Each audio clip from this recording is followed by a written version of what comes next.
And I think that is the most important thing for a band, no Oh, matter what is the the kind of music they are playing. yeah, absolutely, absolutely. Well, what we're going to do is right now we're going to take a musical break and we're actually going to play what we've been talking about. Now, the first song we're going to play is called Chasing Thoughts. Now, tell us a little bit about the writing of that song and what it's all about. Yeah, this is the first song that we wrote uh, for of the three songs that are on the EP, and it's the lyrics are I wrote the lyrics, and there is this strong riff at the start of the song, and this cool I hope cool chorus, and the lyrics are just about some ideas about relationships and stuff like that. Okay, I gotcha. I gotcha. Relationships and musicians. It seems to be a very common theme as writing because relationships really do bring the most out of us as musicians to write. So, all right, we're gonna get to chasing thoughts here. And once again, this is Alan Wayne here with the Dealers out of Molfetta, Italy. Believe it or not, we're worldwide, baby. So check these guys out. Check out their Facebook, The Dealers Italy. Check out their Twitter, The Dealers Italy, and yeah, go check out their EP. This is the first song called Chasing Thoughts, and we'll be right back.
We're back here on the Random Radio Podcast, the Emerging Artist Series, and today we have this great privilege of speaking with a band from Molfetta, Italy called The Dealers. You just heard them. That song was called Chasing Thoughts. It was the first song they wrote as a three-piece. Now, you guys have a YouTube channel. What have you seen as far as the YouTube channel goes? YouTube channels I've noticed can be hit and miss, but what have you guys seen so far? Good comments, good response to that?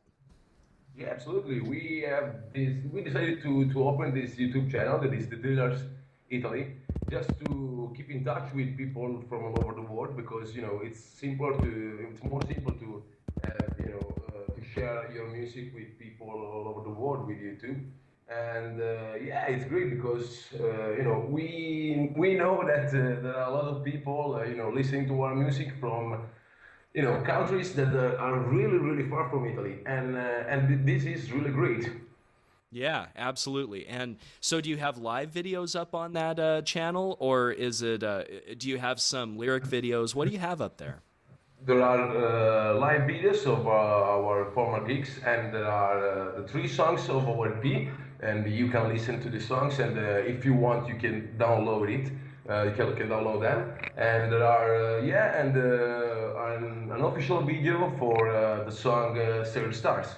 Great, great, great. So you guys have an official video up there. You guys have live recordings. That's really cool. So, all right, let me. I'm going to ask you a couple of questions that are non-band related because what we like to do here on the Emerging Artist Series is we like to have people kind of get to know a little bit about the artist. That way, they feel emotionally invested in the artist, so that when they hear the music, they understand where it's coming from. Gio, tell us a little bit about yourself. Where you were born in Italy, obviously. And how is it like?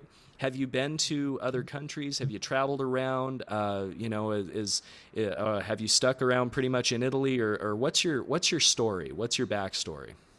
Well, we are just three normal guys, three normal stories with three normal guys with a great passion for music. And for music not coming from Italy, because we are, every one of us is into, music coming from other countries, so from the US, from UK, and from all over the world, from Europe. And well, the three of us, we are not so, we like to travel to go around the world, and obviously it's for us it's easier to to visit countries like for example countries in Europe. It's easier for us.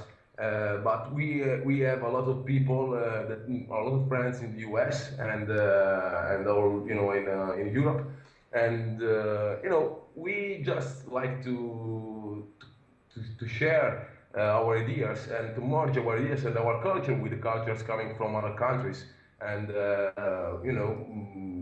if you listen to music coming from, for example, from Eastern Europe, or for example, from I don't know, from Northern Africa, it's quite great to listen to that music and to that culture, because it's important, to keep in touch with these other cultures. So yeah, we try to be just like wanderers and travelers. Hey, there you go. There you go. Now, I got to ask here, Italy, growing up in Italy, being someone from the United States, can you give us an idea of what it's like to grow up in Italy, to come up in Italy?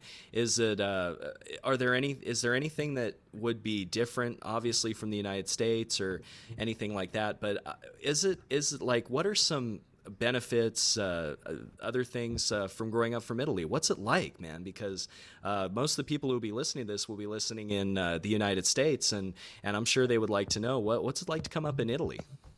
Well, every one of us, born during the 80s, so every one of us is more or less 30 right now. Okay. Well, right now in Italy it's quite difficult because there is this strong economical crisis, and so it's not that good right now. Okay. But you try to get a job and to keep on playing or keep on going with your passions and your hobbies. And we are in the southern part of southern zone of Italy, southern area, and this part of Italy it's very, very influenced by other cultures. As I said before, we are very influenced by cultures from the Eastern Europe or from Balkanians, and the popular music here in Molfetta, for example, or in cities around Molfetta are really, really influenced by Balkanians, and or for example from Arabic music or North African music. So there is this merge, this cultural mixture here in southern Italy.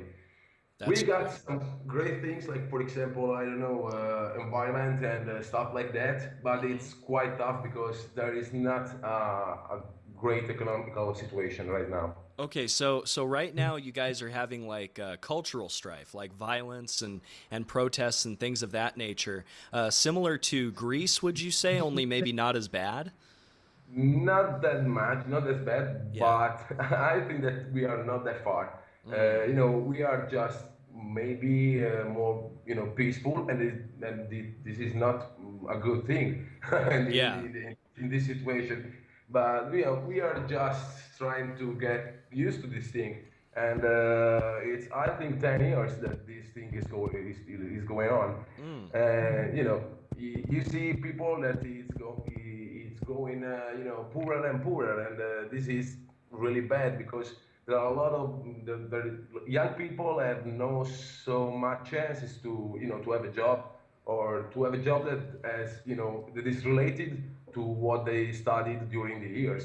Okay, so what's the situation like as far as education over there? I mean, is the it government funded education? Do you need to basically leave the country in order to get a good education? I mean, what's the situation over there? You do have colleges, I'd imagine. So, are there trade schools and things of that nature that can help people out, or well, Yeah, absolutely. I studied, for example, foreign languages in my college, and but the education is not that bad. The problem is to find a job after the education. mm, The problem is that, and government after government, they are trying to keep the education just something like that it's not so important, and so there are a lot of difficulties, a lot of problems in having a technical education or a good education, and this brings you to maybe leave and go to other countries, for example Germany, that is maybe one of the richest countries around Italy right now. mm, mm-hmm. So Germany, Germany is. I would think it's hard to get citizenship in Germany because I heard of a gentleman who was there from the time he was 2 until he graduated college, and then he tried to become a German citizen because he'd gone through the visa process and everything else, Yeah. and they sent him back to America. Man, it was like whoa. He'd been there, he'd gone to college, he was ready to. He was ready to put into German society, and then they said, "No, you got to go back to the United States." So I'd imagine that's another difficulty. Or is it fairly easy to travel between the European countries and have opportunity in other countries? Yeah, absolutely. Every one of us, or a lot of my friends, are in Germany or maybe in the U.S. For example, maybe one of my best friends lives in the U.S. for this reason because there is not so much job opportunities here, Mm-hmm. so Mm-hmm. you are forced to go away, and this is not that good. I mean, it's great to go to other countries and maybe know other cultures and know other people. But the moment you are forced to leave your country, I think that it's a kind of failure. I Mm. think.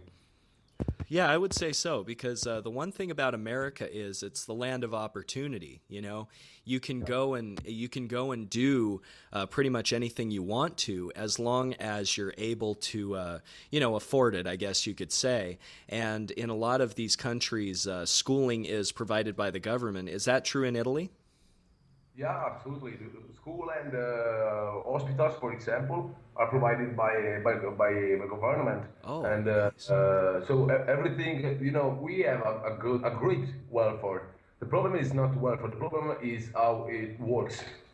Okay, so you have great welfare programs in place, but the work is kind of hard to find. So those people who are on a government sort of assistance are doing okay, but it's the people who want to work and get out there and kind of do something constructive and earn a living. That's who it's hard for, right?